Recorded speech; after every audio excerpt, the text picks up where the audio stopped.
बहुत साल पहले की बात है। मायापुर के जंगल में शेर खान का शासन था। शेर खान दिल का बहुत अच्छा था। शेर खान हमेशा जंगल के जानवरों का ख्याल रखता था। एक बगैरा शेर खान का वफादार मंत्री था। वो जंगल में घूमता और सारे समाचार लाकर शेर खान को देता रहता था। एक दिन बगैरा शेर खान के पास आया और कहा, महाराज, जंगल के सभी जानवर कह रहे हैं कि आपके बाद इस सिंहासन पर कौन बैठेगा। इसलिए वो सब कह रहे हैं कि आपको अब शादी कर लेना चाहिए, क्योंकि आपका संतान ही आगे चलकर इस जंगल का राजा बनेगा। हम जंगल के जानवर सही कह रहे हैं। मेरा संतान ही आगे चलकर इस जंगल का राजा बनेगा, इसलिए मैं अवश्य शादी करूंगा। फिर शेर खान की शादी बड़ी ही धूमधाम से हो रही थी। जंगल के सभी जानवरों को शादी में बुलाया गया था, सिर्फ एक सियार को छोड़कर। शादी में बहुत सारा खाने पीने का इंतजाम किया गया था। सभी जानवर पेट भर खाना खाकर बहुत खुश हो गए। इधर सियार को निमंत्रण ना मिलने के कारण वो बहुत गुस्से में था। ये शेर तो बड़ा ही घमंडी निकला। उसने मुझे शादी में ना बुलाकर मेरा अपमान किया है। मैं इसका बदला अवश्य लूंगा। इस बात को लेकर सियार बड़ा ही नाराज था। वो मन ही मन सोचने लगा कि इसका बदला कैसे लिया जाए। कुछ देर सोचने के बाद वो एक तरकीब निकाली। हाँ, मिल गया उपाय। मैं भी शादी करूंगा। हाँ, मैं भी शादी करूंगा। बड़ी धूमधाम से शादी करूंगा मैं, और शादी में उस शेर खां को छोड़कर सभी को बुलाऊंगा। हाँ, यही ठीक रहेगा। फिर सियार ने शादी करने का फैसला कर लिया और वो अपने लिए एक दुल्हन ढूंढने निकल पड़ा। शादी तो कर लूंगा, लेकिन किससे? शादी करने के लिए दुल्हन तो चाहिए। सियार खड़ा होकर सोच ही रहा था, तभी एक लोमड़ी वहां पर आती है। अरे तुम खरे खरे क्या सोच रहे हो? क्या कोई परेशानी है? मैं दुल्हन की तलाश करने जा रहा हूँ। मुझे शादी करनी है। अच्छा, तो महाशय शादी करने जा रहे हैं। वाह, अच्छी बात है। हाँ, मैं शादी करने जा रहा हूँ। मैं भी बहुत धूमधाम से शादी करूंगा। शादी की बात सुनकर लोमड़ी के मन में शादी की शहनाइयां बजने लगती है। लोमड़ी सोचती है, क्यों ना मैं इससे शादी कर लूं? लोमड़ी उससे अपने मन की बात कहने ही वाली थी, तभी सियार ने उसे जोर का झटका दिया। हाँ, क्यों नहीं। वैसे तो मैं भी शादी करने के बारे में सोच ही रही हूँ। मेरे बारे में तुम्हारा क्या ख्याल है? मेरा मतलब, क्या तुम मुझसे शादी करोगे? मैं शादी करूंगा, लेकिन तुमसे नहीं। मैं जैसे तैसे को शादी नहीं करूंगा। मैं तो किसी सुंदरी से शादी करूंगा। हट जाओ मेरे सामने से। बड़ा आया शादी करने। इतना कहकर वो आगे की ओर निकल जाता है।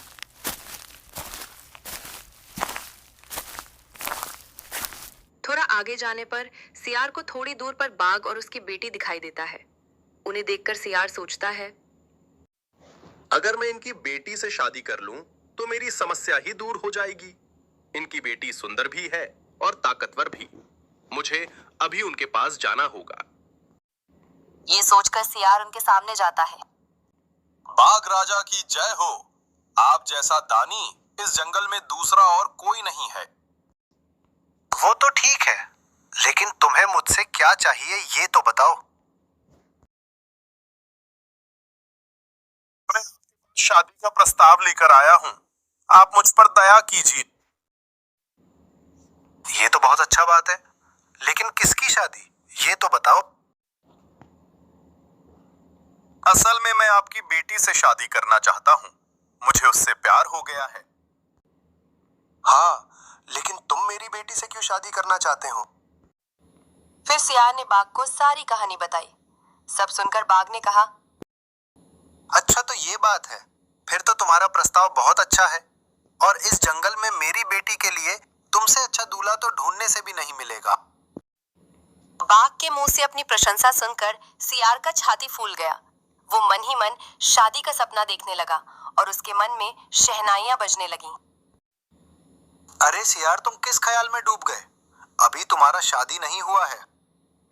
अरे नहीं, ऐसे ही कुछ बातें याद आ गईं। अब बताइए। लेकिन बाघ उसकी बात सुनकर सोच में पड़ गया। भला इस सियार से मैं अपनी बेटी की शादी कैसे करवोकता सकता हूँ? मेरी बेटी और इस मूर्ख सियार से शादी नहीं, ये कभी भी संभव नहीं होगा। किसी भी तरह इससे पीछा छुड़ाना ही होगा। बाघ इस सोच में पड़ गया कि आखिर इस मूर्ख सियार से छुटकारा पाए तो कैसे। फिर उसने सियार से कहा, अरे इस जंगल में मेरी बेटी से भी सुंदर एक दुल्हन है, तुम्हें उससे शादी करनी चाहिए। वही तुम जैसे बुद्धिमान का हक है। लेकिन कौन है वो जो मेरा हक है? हम ही बताइए, मैं उससे मिलना चाहता हूँ। अरे वो मंगू की बेटी, वो बहुत ही सुंदर है और बुद्धिमान भी। बुद्धि से बड़ी ताकत कुछ नहीं हो सकती। तुम दोनों की जोड़ी बहुत अच्छी रहेगी। अच्छा, कहाँ रहता है वो मंगू? आप उनके घर का रास्ता बताइए। हाँ, अभी जाओ और उसके पास अपनी शादी का प्रस्ताव रखो। सामने ही उसका घर है, एकदम सीधा चले जाओ। फिर सियार मंगू के पास पहुंचा और उसे भी पूरी कहानी बताई। सियार को नहीं पता था कि वो उसकी बेटी से पहले ही शादी के लिए इनकार कर चुका था। सारी बात सुनकर मंगू ने कहा, मुझे बहुत खुशी होगी कि तुम मेरी बेटी से शादी करोगे। तुम यही ठहरो, मैं अभी उसे बुलाता हूँ। तुम एक बार उसे मिल ले। फिर मंगू ने अपने बेटी को बाहर बुलाता है। तभी वही लमड़ी उसके सामने आई और सियार को देखकर बहुत गुस्सा होने लगी। अच्छा, तो तुम मुझसे शादी करने आए हो? मुझे तुम्हारे बारे में सब पता चल चुका है, इसलिए मैं तुमसे शादी नहीं कर सकती। मुझे भी तुम जैसे लोमड़ी से शादी नहीं करनी। मैं तो ये सोच भी नहीं सकता कि मैं तुम्हारे साथ जीवन बिताऊं। अच्छा, अभी रचाती हूँ तुम्हारी शादी। आज मुझे मौका मिला है, मैं तुम्हें पीट पीट कर इस जंगल से भगा दूंगी। मुझे भी तुम्हारे बारे में सब कुछ पता चल चुका है। अब मैं तुमसे ही शादी करूंगा। किसी और से मैं बिल्कुल शादी नहीं करूंगा। तुम मेरे पति होने के लायक नहीं हो। मैं तुमसे शादी नहीं करूंगी, समझे? हाँ, मुझ में ऐसी क्या कमी है जो मुझसे शादी नहीं करना चाहती हो? तुम बुद्धू हो और मैं किसी बुद्धू से शादी नहीं कर सकती हूँ।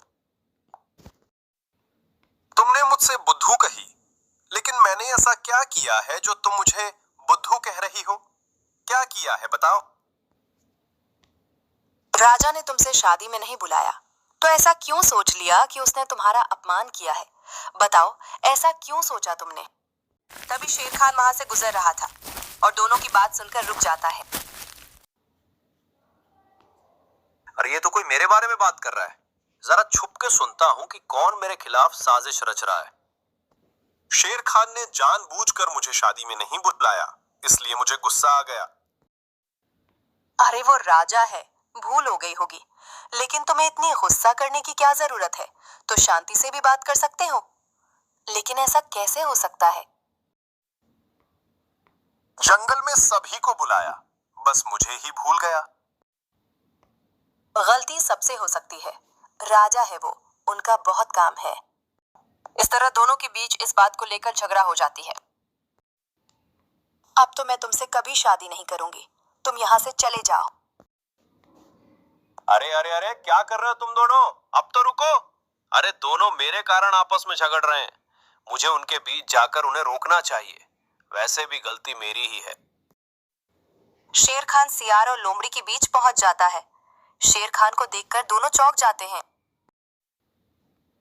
अरे तुम दोनों क्यों झगड़ रहे हो? क्या हुआ है बताओ। नहीं नहीं, ऐसा कुछ नहीं महाराज, ऐसे ही हम दोनों बात कर रहे थे। लेकिन मैंने सब कुछ सुन लिया है। गलती मेरी ही थी, मुझे माफ कर दो। मैं अपनी शादी में तुम्हें आमंत्रित करना भूल गया था। ओह, ये बात है। मैं तो सोच रहा था कि आप जानबूझकर मुझे नहीं बुलाया। नहीं नहीं, ऐसा नहीं है। मैं सचमुच भूल गया था, इसलिए माफी चाहता हूं। महाराज, मुझे भी अपनी गलती का एहसास हो गया। मैंने आपके बारे में गलत सोच रहा था, इसलिए गुस्सा होकर लोमड़ी की ओर से आई शादी का प्रस्ताव भी ठुकरा दिया। इसका मुझे बहुत अफसोस है। अभी भी तुम दोनों के मन में कोई संदेह तो नहीं है ना? अगर है तो बताओ। नहीं महाराज, मेरे मन में कोई संदेह नहीं है। नहीं महाराज, मेरे मन में कोई संदेह नहीं है। बहुत अच्छा, तो आज मैं तुम दोनों की शादी करवाऊंगा और मैं अपनी तरफ से पूरे जंगल के जानवरों को बुलाऊंगा और बढ़िया दावत दूंगा। क्या तुम दोनों एक दूसरे को शादी करने के लिए तैयार हो? हाँ हाँ महाराज, मैं बिल्कुल तैयार हूँ। शादी तो मैं इससे ही करूंगा। हाँ महाराज, मैं भी शादी करने के लिए तैयार हूँ। ठीक है, आज शाम को ही मैं तुम दोनों की शादी करवाऊंगा। अब मैं तुम्हारी शादी के आयोजन करने जा रहा हूँ और जंगल के सभी जानवरों को खबर भेज रहा हूँ। तुम दोनों सही समय पर हाजिर हो जाना। इस तरह सियार और लोमड़ी की शादी हो जाती है। शेर खान और जंगल के सभी जानवर खुशी से झूम उठते हैं। कहानी से सीख, हमें कभी भी किसी के साथ गलत नहीं करना चाहिए।